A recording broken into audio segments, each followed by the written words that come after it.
Kitchen घरामध्ये सर्वांचं स्वागत आहे। आज आपण घोसाळ्याची भजी बनवणार आहोत। चला तर सर्वात प्रथम आपण कढईमध्ये तेल तापायला ठेवलं आहे आणि आपण अशा प्रकारचं एक घोसाळं घ्यायचं आहे। ते छान असं धुवून स्वच्छ सुकं करून घेतलं आहे।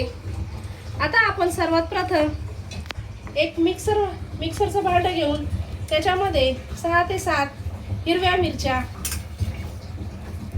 10 ते 12 लसणाच्या पाकळ्या, 1 चमचा आपण त्याच्यामध्ये जिरं टाकून पाणी न टाकता ते आपण वाटून घेणार आहोत।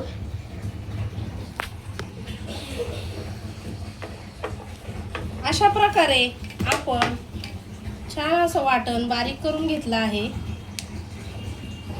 आता आपण अशा प्रकारे घोसाळं कापून घेतलं आहे। त्याच्यामध्ये आपण थोडंसं मीठ टाकणार आहोत। मीठ टाकून घोसाळं व्यवस्थित सर्वांना मीठ लावून घ्यायचं आहे।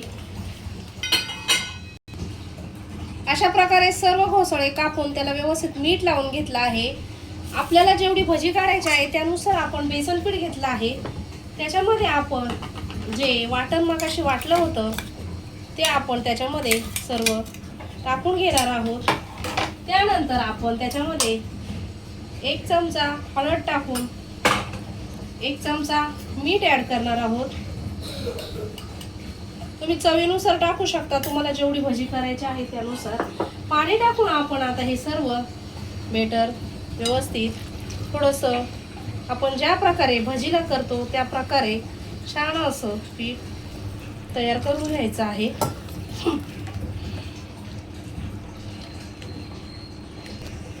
आपलं भजीचं ते पीठ छान असं तयार झालं आहे। घोसाळ्याच्या भजीसाठी बेटर आपलं छान तयार झालं आहे। आपण कढईमध्ये तेल ठेवलं होतं तापायला, ते तेलही छान तापलं आहे।